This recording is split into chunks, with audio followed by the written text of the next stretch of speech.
Chapter 1: The Forgotten Power of the Spoken Word. What if I told you that every word you've ever spoken is still echoing through the fabric of reality? Not metaphorically, not symbolically, but vibrationally. What if language, what we call speech, is not just a tool for communication, but the most ancient and sacred technology of creation itself?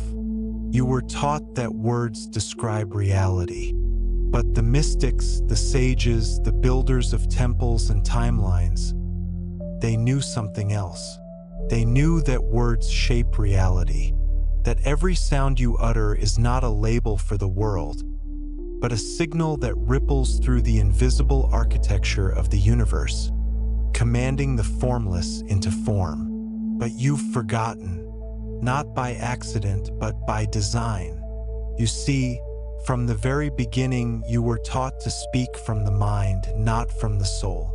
You were taught that words are harmless, casual, forgettable. But language is never casual. It is a spell, and every time you speak, you cast one. Think about this. In ancient times, what was the word for magic? In Latin, it's incantare, to chant. In Sanskrit, mantra, a sacred utterance that activates a vibration. In Hebrew, the act of naming something was the act of invoking its spirit. To name was to create. And even in modern English, what do we say when we spell a word? We spell it coincidence or a residue of forgotten truth. Ask yourself, why does a kind word feel like warmth in the chest? Why does a cruel word haunt you for years? Why do songs carry emotion stronger than any picture or memory? Because sound is a carrier wave, and speech is vibration structured into meaning. When you say, "I am tired," you do not just describe a state, you reinforce it. When you say, "I can't do this," you anchor that limitation deeper into the field of your being. But when you say, "I am awakening," something stirs, because your voice is the tuning fork of your reality. The ancients knew this. They spoke only when necessary and always with intention. They believed that speech without awareness was a form of self-harm. Temples were built to amplify sacred sounds. Stones carved not just with symbols, but with syllables, each designed to hold a frequency, to broadcast alignment. We, on the other hand, have drowned in noise. Our words are constant, but our meaning is hollow. And that is not by mistake, because a civilization that speaks unconsciously is a civilization easy to control. They told you that affirmations are childish, that chanting is delusional, that speaking to yourself is madness. But the truth is, it's how reality is built. Let's go even deeper. What are words made of? Vibration. Every syllable is a waveform, every vowel a frequency, every consonant a structure. Sound, when sustained, creates form. This is not theory. This is cymatics. Place sand on a vibrating plate and it will form geometric patterns. Raise the frequency and the pattern becomes more complex. This is the sacred geometry of sound. And your body, your cells, your DNA are listening. So when you say, "I am worthless," your cells believe you. When you say, "I am healing," they begin to respond. What you speak is what you instruct. And most people are issuing unconscious commands to the field every day. Think about the language you use about your life, your body, your future. Do you speak words of decay or of growth? Do your words reflect trust or fear? This is not positive thinking. This is vibrational engineering. And here's the forgotten truth. Your voice carries your signature frequency. No one else has it. Not in the entire universe. It's not just your tone. It's your energy pattern encoded into sound. Your voice is your soul's fingerprint in the auditory realm. And when you speak, you are broadcasting your consciousness into the unified field. You are transmitting, and the field responds. What you speak returns. This is why ancient mystery schools trained initiates in sacred speech before any other skill. Before they were allowed to touch energy, to access deeper knowledge, they had to master the word. Because without mastery of the voice, there is no mastery of vibration. And without mastery of vibration, there is no mastery of reality. The Hermeticists said, as within, so without, as above, so below. But they also knew, as spoken, so manifested. Every thought you translate into language is a seed you plant in the garden of your life. But the question is, what are you planting? And who taught you the vocabulary you're using? If your language was designed to diminish you, then your reality will reflect that. And this is where the illusion becomes obvious. The control was never about your actions. It was about your voice, about convincing you that what you say doesn't matter, that speaking your truth is selfish, that calling yourself powerful is arrogant. But in reality, it is your silence that has kept you asleep, and your awakening will begin when you begin to speak again. Not the borrowed words, not the programmed scripts, but the voice of the soul, the voice that says, I am not here to conform, I am here to remember, and what I speak, I create. Because the real secret is this: the universe does not respond to your desires.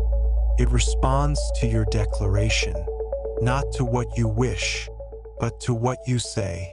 So what will you say today? What spell will you cast? Not with a wand, but with your words. The power was never hidden. It was just forgotten. But now, you're remembering.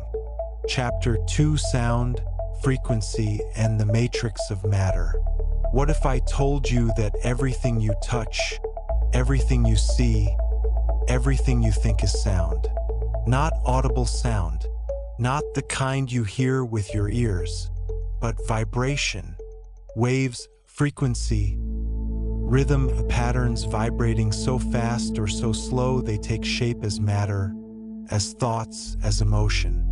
You've been taught that the universe is made of particles, that the building blocks of reality are physical, solid, tangible. But the deeper we look, the more that illusion begins to dissolve. At the quantum level, there are no solid things, only movement, only fluctuation, only fields of energy oscillating. In the beginning, there was the Word, not just a poetic metaphor, but a literal truth. Sound precedes form. Frequency builds matter. Everything you perceive as physical is simply energy slowed down enough to be perceived by your senses. A chair, a tree, your own body, all of it is vibration, crystallized into the illusion of solidity. But most people never realize this. They live trapped in the illusion that only the visible is real.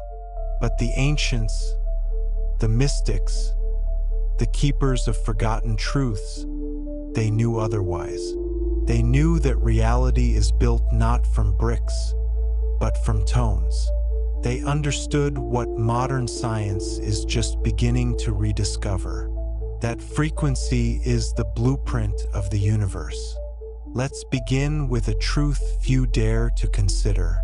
You are not in a universe. You are of it, made from it, shaped by the same force that guides planets into orbit and spins galaxies from silence. And that force is vibration. In the 20th century, Swiss researcher Hans Jenny revealed something astonishing. Using sand, water, and sound, he showed that when a pure tone is played beneath a surface, particles organize into beautiful, symmetrical patterns. Raise the frequency and the pattern shifts, becomes more complex, more intricate.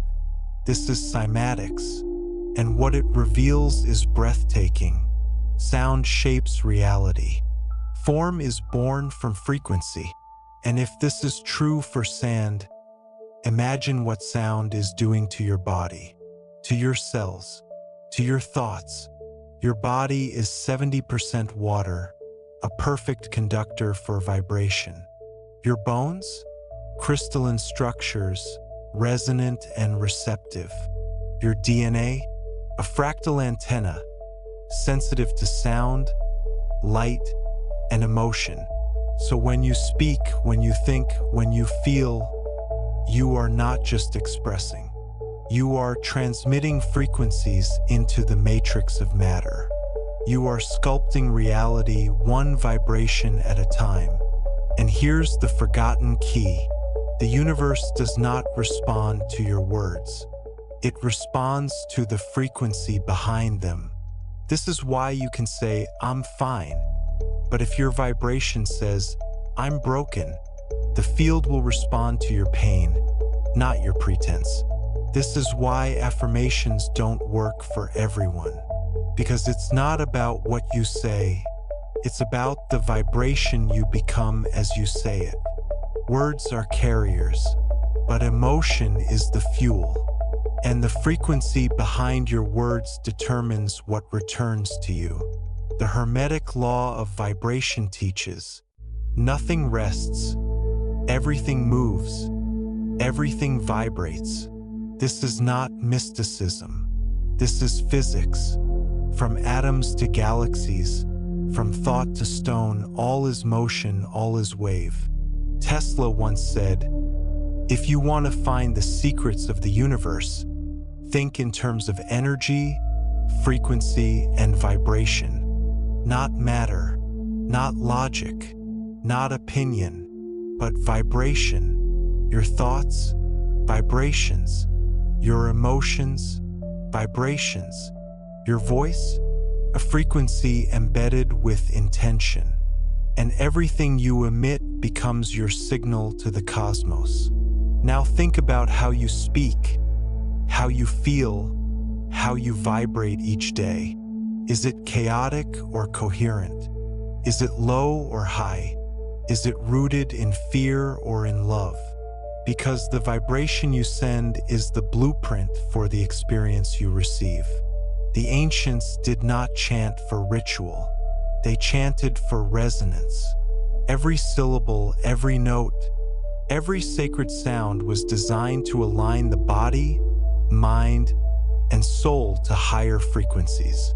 Om was not a word. It was a code, a sonic algorithm for tuning consciousness to the infinite.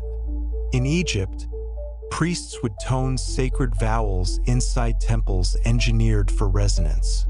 In Tibet, monks still use overtone chanting to harmonize the inner and outer worlds. These aren't superstitions. They are technologies of sound. And if sound shapes matter, then what are your words doing to your body, to your field, to your future?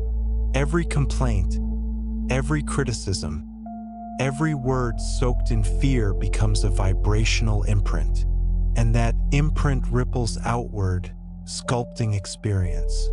But here's the revelation. You are not a victim of vibration.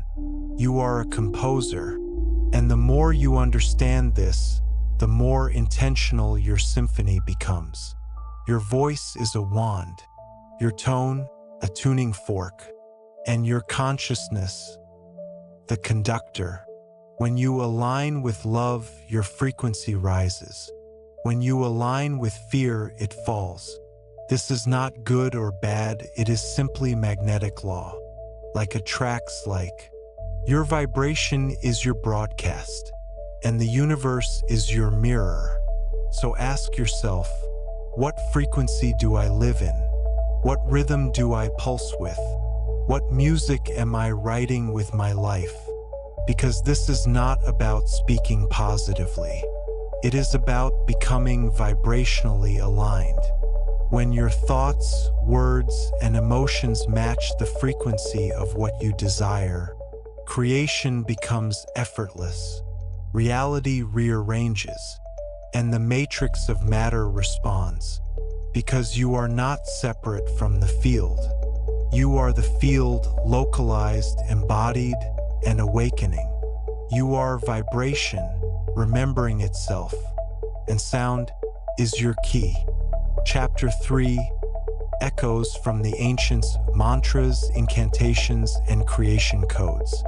Long before language became transaction, before it was reduced to schedules, slogans, and screens, it was song. Not the kind played on repeat for comfort, but the kind sung not to the world, but with it. There is an old tale told in fragments across temples and tombs, that in the beginning, there was no writing, no dictionary, no fixed tongue. There were only tones, sacred, precise, resonant. Each sound was a bridge, a doorway, a thread connecting heaven to earth, body to soul, matter to spirit. In those days, a word wasn't something you used. It was something you entered, a vibration you merged with, portal you opened through your breath. They say the high priests of Kemet, ancient Egypt, never spoke aloud unless absolutely necessary.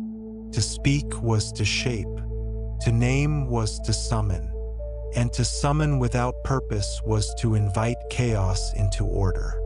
So when the sun crossed a certain point in the sky, and the air turned still in the inner chamber of the temple, the priest would kneel before the stone altar.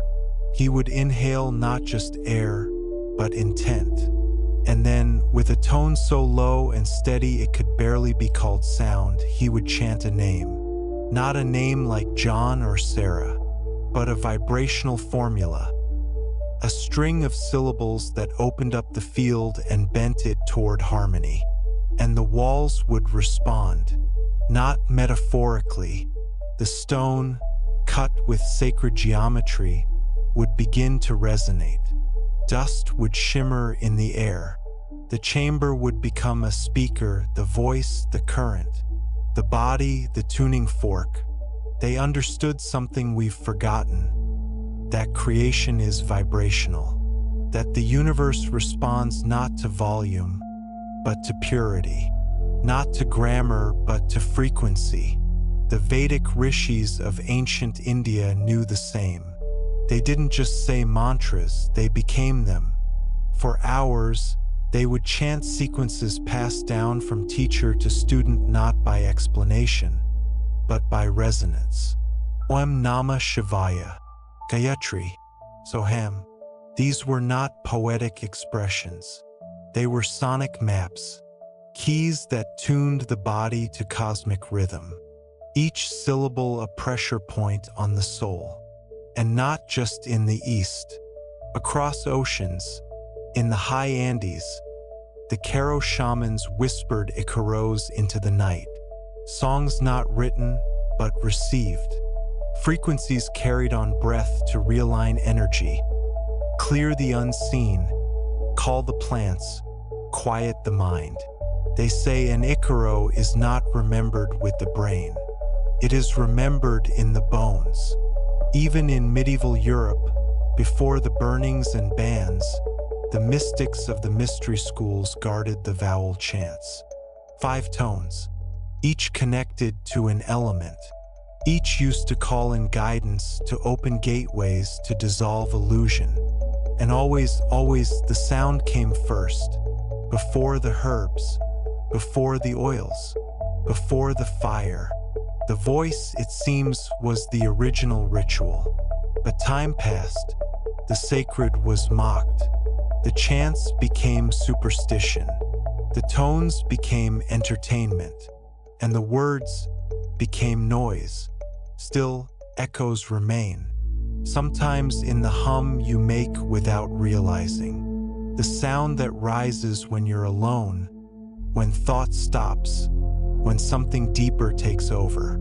That tone is not random.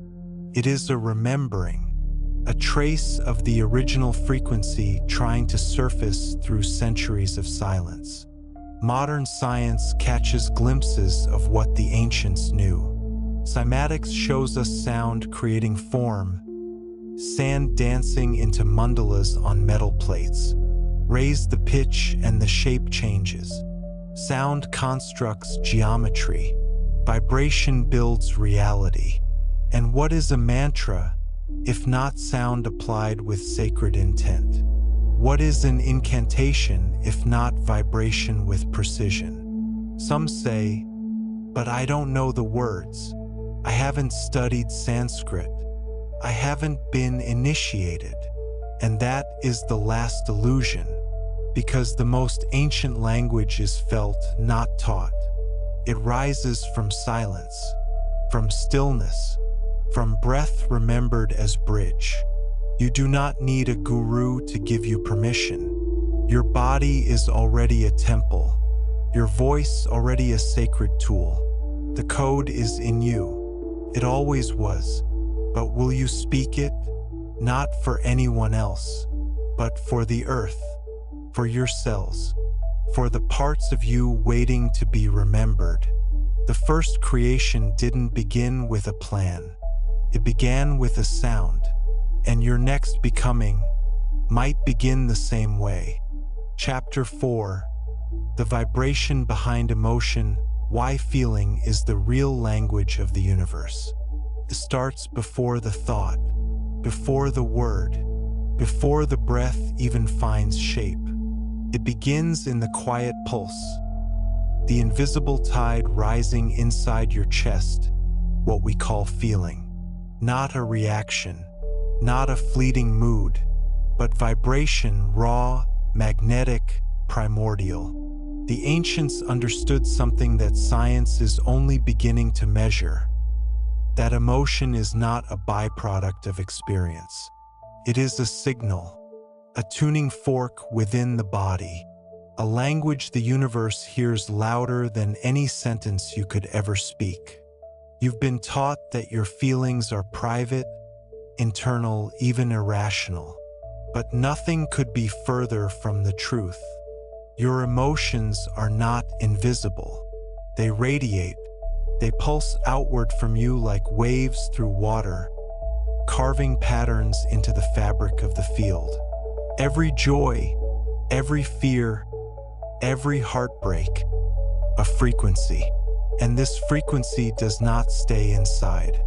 It broadcasts. That's why you can walk into a room and feel the tension before anyone says a word. Why the presence of someone calm can ease your breath, while someone angry tightens your chest. You're not imagining it. You're reading their vibration. We all do this unconsciously, constantly, because emotion is energy in motion. Quite literally, when you feel grief, your field contracts. When you feel wonder, it expands. Love harmonizes. Shame distorts.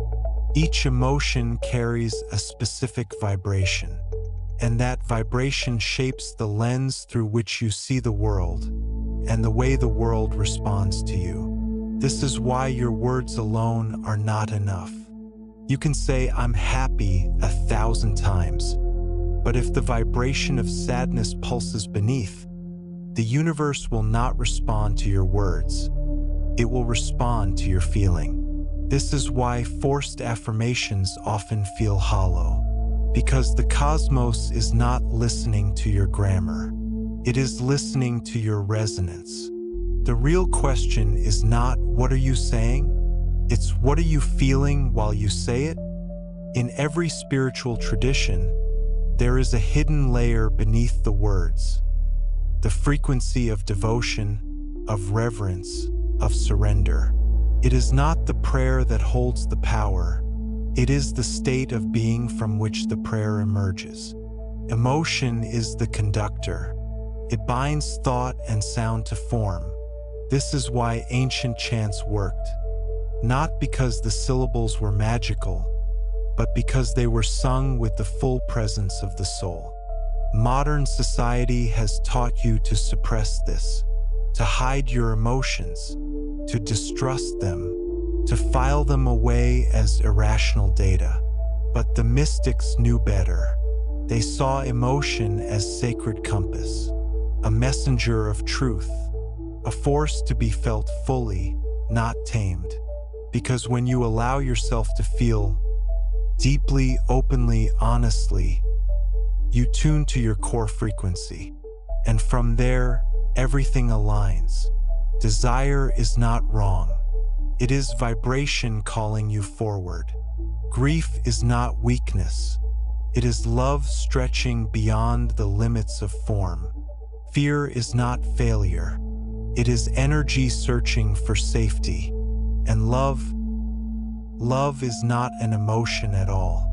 It is the baseline frequency of the cosmos. It is the hum beneath every form, the glue between atoms, the song behind the stars. When you feel love, not as romance, but as reverent recognition of life, you are aligned with the very rhythm of creation. That is why love heals, why it magnetizes, why it transforms. Because it's not just a feeling, it's a frequency. And when you live from that space, when your words, thoughts, and actions emerge from love's vibration, you don't just change your life. You begin to reprogram the field. You tune into the original language of the universe. Not English, not Sanskrit, not glyphs or symbols or sacred geometry, but feeling, pure, unfiltered vibration flowing through the heart. So, if you wish to create, to manifest, to reshape your path, begin not with thought but with feeling. Ask not, what should I say?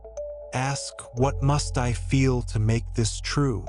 Let your emotions not be your weakness, but your palette. Paint reality with your vibration. And remember, it is not what you want that changes your life. It is what you feel as already true. That feeling is your frequency, and the universe is always listening. Chapter 5: Your Voice, Your Spell, the Alchemy of Intent and Sound. There comes a moment, often in silence, when you realize that the words you've spoken, the ones cast off in passing, the ones whispered through grief or joy, the ones you barely remember, are still moving, still echoing, still building the unseen architecture of your life. For most, the voice has become a utility, something to be used for function, to explain, to respond, to request, a servant of logic, a channel of repetition. But for the ancients, and for those who remember, the voice was not utility. It was alchemy. They understood something we've been trained to forget, that when intention merges with sound, something more than meaning is created. A spell is born, not the spell of fiction or fantasy, but the original definition, a binding of energy through vibration, a shaping of potential through resonance, a directed pulse into the field that listens to more than syntax or semantics. Every time you say, "I am," you invoke the divine. You place your consciousness into alignment with creation, and the field rearranges itself accordingly, not because of the logic of your statement, but because of the vibration you've just anchored into form. That is the essence of true magic, not manipulating the outer world through force, but impressing upon it the frequency of your inner knowing. When you speak, you don't just describe reality. You participate in its composition. But how often do we speak unconsciously?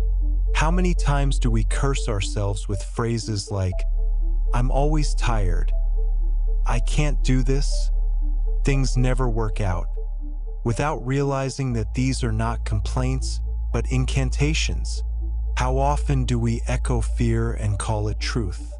Because here's the secret: the field is neutral.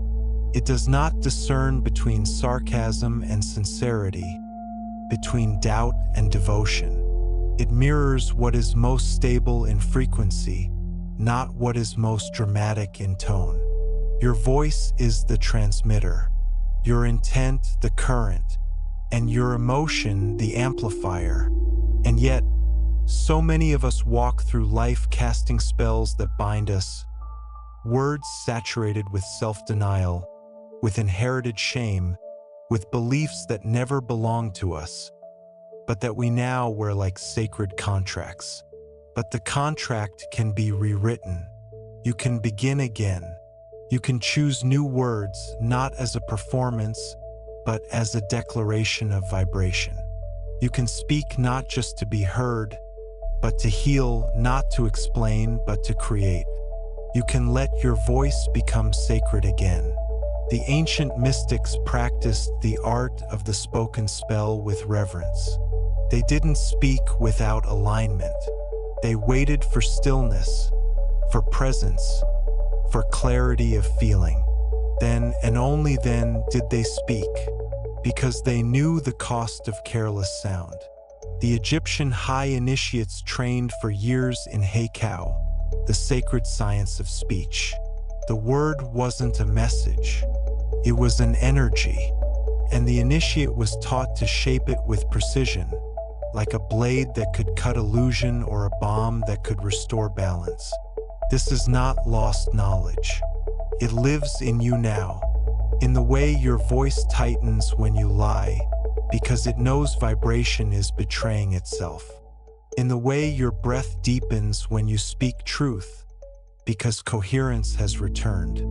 Your voice carries your soul's pattern, unique, irreplaceable, unreproducible. And when spoken with aligned intent, your voice becomes not just sound, but transmission. It becomes spell work. It becomes alchemy. It becomes creation. So the next time you speak, pause, not in hesitation, but in presence.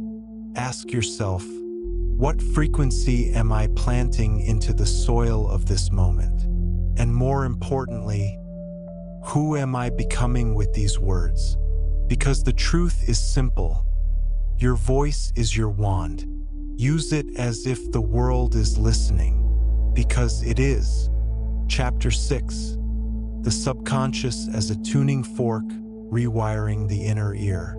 Beneath your conscious thoughts, beyond the stream of your inner monologue, behind the phrases you choose and the intentions you speak, there lies something older, quieter, more powerful, the subconscious. Not a vault of memories or a container of forgotten dreams, but a living, breathing frequency receiver. The subconscious is not a shadow, it is a tuning fork. It is the part of you that never sleeps, that never forgets, that listens not to what you say once, but to what you repeat in tone, in rhythm, in belief. And what you repeat, it takes as law. It does not argue. It does not analyze. It simply harmonizes. That is its brilliance, and that is its danger. Because if your subconscious is always tuning, always adjusting to match the signal, then the question becomes, what are you feeding it? What words echo most often in your private world? What vibrations have become normal, not because they serve you, but because you've heard them for too long? Many believe change comes from force, from pushing harder, from trying more, from thinking louder. But true transformation does not begin in the mind that doubts. It begins in the field beneath it that believes. And belief is not intellectual. It is vibrational. It is a frequency held long enough to reshape the field. The subconscious does not respond to logic. It responds to consistency. It listens to the music behind the words. That is why you can tell yourself, I am confident. But if the tone is hollow, If the vibration beneath is uncertainty, the subconscious will tune itself not to your sentence, but to your fear. This is not failure, it is function. It is your system doing exactly what it was designed to do, to reflect what is stable, not what is temporary. But here lies the invitation. You are not at the mercy of your subconscious. You are in relationship with it. And like any relationship, it responds to rhythm. The more you surround yourself with vibration that matches your truth, the more you feel the new pattern, not just speak it, the more the subconscious retunes itself. Slowly, quietly, deeply, and once it shifts, the world shifts with it. Because your perception is not a camera, it is a mirror. And the mirror reflects what the subconscious accepts. This is why the mystics spoke in repetition. This is why mantras were sung, not just said. This is why prayers were chanted in rhythm, not spoken in fragments. Because repetition is not redundancy. It is reprogramming. It is vibrational sculpting. And the voice, your voice, is the carving tool. Every morning you wake, your subconscious listens. It listens to the tone of your first breath, the vibration of your first words, the rhythm of your daily thoughts. It does not care if they are true. It only cares if they are repeated. This is why habits are spiritual. Not because they are moral, but because they are vibrational anchors. Every pattern, every ritual, every sentence you choose to repeat, these are the seeds of your frequency garden. And the subconscious is the soil. It will grow what you plant, faithfully, predictably, invisibly. So if you wish to speak your world into harmony, do not begin by changing the words alone. Begin by shifting the tone, the feeling, the rhythm behind them. Let your voice speak to the inner ear, and let that ear retune the music of your life. Because you are not a machine. You are an instrument, and your subconscious is already listening. Chapter 7, Silence, the sacred pause, where pure vibration dwells. There is a space between sound and sound, a breath between thoughts, a pause so subtle most never notice it, yet it holds more power than all the noise we have ever produced. It is silence, and in its presence, vibration becomes pure. In the ancient temples, before any chant was spoken or ritual began, there was a moment of stillness, not because there was nothing to say, but because what was to be spoken needed a vessel clean enough to carry its power, and that vessel was silence itself. You see, silence is not the absence of sound. It is the cradle of sound, the womb in which vibration takes shape before it becomes wave, form, or word. It is in silence that you remember who you were before language, before identity, before the inner voice filled every corner of your awareness. That original self who did not speak, but who vibrated in harmony with all that is. We fear silence in the modern world, not because it is empty, but because it is full of echoes we've drowned in distraction, full of truths we've silenced beneath the endless rhythm of productivity and performance. Yet every great spiritual tradition, every path that leads inward, begins not in words, but in the return to stillness. Because silence is where listening becomes sacred. Not the kind of listening that waits to reply, but the kind that opens itself so completely that the boundaries between self and world begin to dissolve.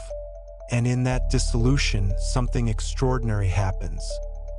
You begin to hear the hum beneath reality, the low, steady vibration that has always been there, the tone of being, the frequency of source, the field before the form. In that place, speech is no longer needed because communication is instantaneous, vibrational, whole. And when you do speak again, when the silence has softened the mind and widened the heart. Your words do not come from thought, but from depth. They emerge like bells ringing from the center of the soul, each one clear, measured, alive. This is the essence of sacred speech, not just saying the right thing, but saying it from the right place. A place not of reaction, but of resonance. Because in silence, the self that needs to be right disappears, and only the frequency remains. This is why the mystics retreated to the mountains, why monks took vows not of restriction, but of refinement. They understood that in a world saturated with noise, silence becomes revelation. And when you live from silence, when you allow yourself to feel the stillness beneath your words, you speak not to fill space, but to align with it. In that space, even the smallest sound becomes sacred. A whisper can realign a life. A breath can begin a universe. So the next time you prepare to speak, pause, not as hesitation, but as consecration. Let your silence cleanse the moment. Let it become the soil from which your word may bloom. Because silence is not a void. It is the presence before creation. And those who learn to dwell in it begin to speak with stars in their voice. Chapter 8, From Echo to Creation, How to Align Speech with Universal Law. There comes a moment, after the words have been understood, after the vibrations have been felt and the silence has been honored, when you realize that the voice you carry, the one you once thought small, accidental, fleeting, is in fact an instrument of cosmic architecture. It was never just about speaking positively or choosing better words. It was never just about chanting ancient names or mimicking rituals from forgotten lands. It was about alignment, the deep inner coherence between thought, feeling, breath, and sound. The moment when every part of you becomes unified, and what you speak is no longer performance, but truth vibrating into structure. The universe is not random. It is built upon law, not man-made law, but eternal law, woven into the fabric of existence before any planet spun, before any tongue formed speech. And those laws are vibrational. They do not listen to your preferences, but to your frequency. They do not respond to effort, but to alignment. The law of vibration says that all things move, all things resonate, all things attract that which matches their tone. And this is not an idea, it is a blueprint. So when you speak from a place of coherence, when your thoughts, emotions, intentions, and energy move as one, your word becomes command, not from arrogance, but from resonance. It is no longer a request. It is a return, a remembering of the part of you that was never separate from creation, but simply forgot its voice. This is why the mystics spoke of logos, the divine word that shaped all things. Not a word as we use it now, but a field of intelligence expressed through vibration, channeled through sound. And when you speak in harmony with that field, when your language becomes a bridge between spirit and form, then manifestation is not something you force, but something you witness. The world bends not because you demanded it, but because you tuned yourself to the music that already governs its rhythm. This is what it means to speak with power. Not volume, not control, but alignment. Your voice becomes an extension of the universal song. Your word, a thread woven into the design of becoming. And that is why careless language wounds, and why conscious language heals. Because every phrase is a frequency, and every frequency is a permission slip for reality to respond. So the question is no longer, what do I want to say? The real question is, What am I vibrating into existence every time I open my mouth? You don't have to become a sage or a scholar to answer this. You only have to listen deeply, honestly, reverently, to the tone behind your words, to the feeling behind your tone, to the alignment behind your feeling. And once you do, the voice you once doubted becomes the compass you trust most. Because in a universe of infinite echoes, your voice was never meant to repeat noise. It was meant to create. So now, the silence returns, but it is not empty. It is full of memory, full of potential, full of the next word waiting to be born. And that word is yours to choose. But before you speak, ask yourself one final question. Is what I am about to say in harmony with the world I wish to live in? And if not, what will you say instead? What world will you begin with breath and vibration and truth? Because the next sound you speak might be the one that reshapes everything.